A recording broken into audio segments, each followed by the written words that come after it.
Going on, Jerome's? So Sunday, and into Monday, Minnesota Vikings will be making their 53-man rooster cuts. Now, we obviously did up our 53-man roster projection earlier in the week on Sunday, but I feel like we could do better with the color coding because we need to go out on a limb because this is we are the flying Walendas of mediocre niche sports podcasts. That's what we are. Without a net. Life is on the wire. The rest is just waiting. But we're going to go through. So now the roster column is going to be stone cold lead pipe locks to make the roster. Now, we're not just going to pussyfoot around this, just be like Tua and be like, Justin Jefferson's going to make the roster. Haha, skull production value. No. Like we are getting into the fringes, man. And only the borderline are still in yellow. So purple, stone cold lead pipe lock, yellow in the roster column, fringe, and practice squad guys. Maybe one of them rises up and takes that spot. Who knows? Who knows, man? So stone cold locks, Darnold and Mullins. I doubt that they keep three on the roster. I think Jaron Hall is going to be on the practice squad. Maybe they keep four in the sphere. Matt Corral makes a practice squad with a good showing this week, TBD. Or it could also be a spot. I mean, Corral wasn't on a 90-man roster, so I think that his chances of being on another team's 53 or practice squad are pretty low. So maybe the Vikings just have him as a quarterback in waiting situation. Who knows? Running back room, I think, is pretty solidified. Aaron Jones, Ty Chandler, King Kene, and CJ Ham. I think they keep three on the roster, two on the practice squad. But if they did keep four running backs on the 53, I think Myles Gaskin would be the fourth one over Dwayne McBride. Then, actually, I mean, given McBride's sudden special teams prowess, maybe? Who knows? Receivers, so Jefferson, Addison, Jalen Speedy Naylor. Frankly, I think Trishan Jackson may have risen up to be wide receiver 4. Now, I know that Kevin O'Connell has a lot of affection and affinity for Brandon Powell, and I think that he does bring a little something to the Vikings offense in terms of a gadgety player. Also, him being the punt returner too, but when the Vikings could fill in with Naylor or whoever at punt returner or someone else on the rooster TBD. But I don't know, like I'm not. If I had to wager my life on Brandon Powell being on the roster, I don't know if I would. I don't know. It'd be a toss-up. Sherfield and Deshaun Jones, I think, are making pretty strong cases to be on the practice squad. It'd be interesting to see what new guy Justin Hall, UFL superstar, can do this week. Hell, maybe. I don't know. But like I said, I don't think they're just getting rid of Powell. I think that he would remain on the practice squad if he doesn't make the 53.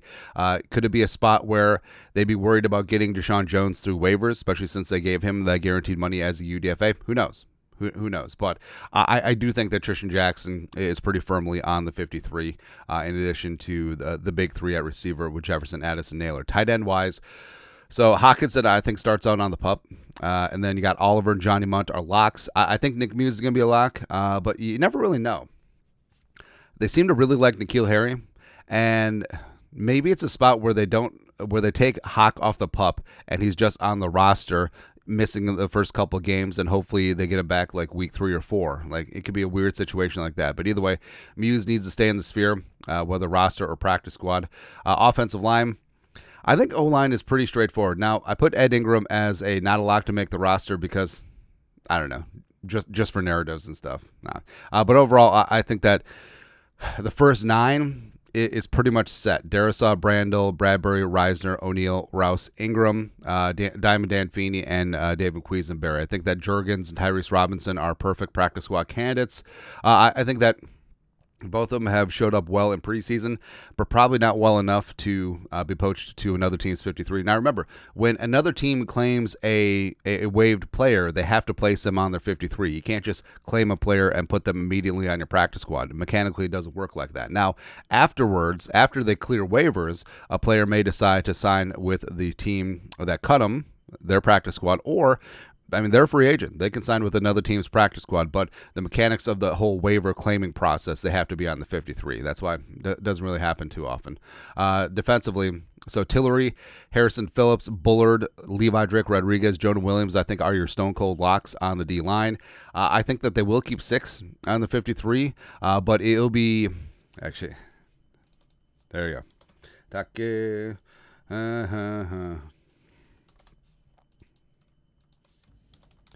There you go. We're going to be bold. Because, I mean, Jaquelin has shown flashes, but he hasn't been consistent enough. I think that you could probably get him down onto the practice squad. Maybe Taimani makes the 53 as a true blue nose tackle. Maybe Redmond makes the 53. I feel like Redmond has shown a little something in this spot too. But yeah, I think LDR obviously is making the roster. Same thing with Jonah Williams. Edge rusher. So Grenard, Van Ginkel, Diamond Dallas Turner, Pat Jones second. Although I will say, I think that there's a ton of trade value with Jones second, and given the crowded edge rushing room, it's simple economics for Kwesi. You have a surplus of edge rushers. You have one guy who's talented, but in a contract year and probably won't be back next year. So getting some value for him while still having one of your young guys on the 53, that could make sense. Now, Jihad Ward, I could see on the bubble, even though he's been second-team edge rusher, but him being a veteran, I feel like you could probably get him to the practice squad pretty easily. I don't think that there's any danger of him being claimed because generally, like when teams claim players, it's based on potential and what you're going to do in the future. Jihad Ward's a little capped, but I mean, Bo Richter certainly would have a ton of potential. Same thing with Porter and Carter. Now, I love Bo Richter. I don't know if he's completely cemented on the 53. Like, this isn't a LDR Dwight McLaughlin type spot, but also given the Vikings number crunch at edge, so we'll see. Off ball, Pace, Cashman, Grugia, Hill.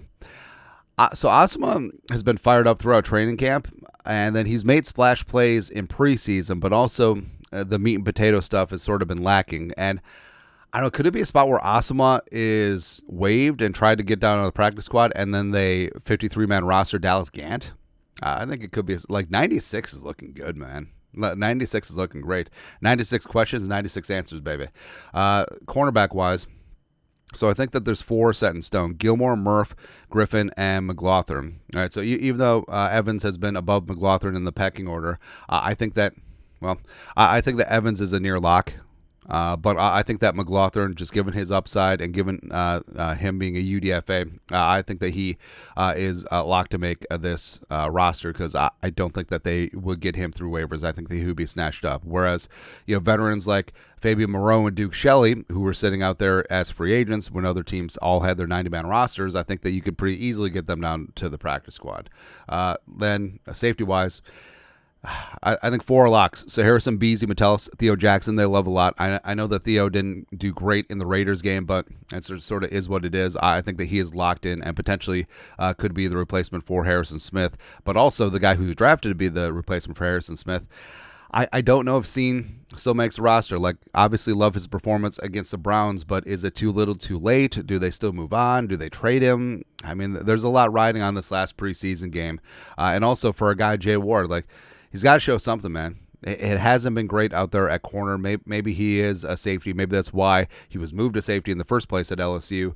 Who knows? Then Reichard, Wright, DePaulo, and Najee Thompson we originally had on the PUP list, but he looks like he's going to resume practicing this week, so he's obviously back on the 53. Very valuable multi-phase special teamer, so we're good to go there. But that's it. That's it. Just putting on the table stone cold lead pipe locks to make the Vikings 53-man rooster, because we're not cowards on this very mediocre niche team channel. Let us know your thoughts, our thoughts, comment section below. Subscribe for daily Vikings takes. Want to support the work? Put a little something in the Venmo. But next time, Skol, production value.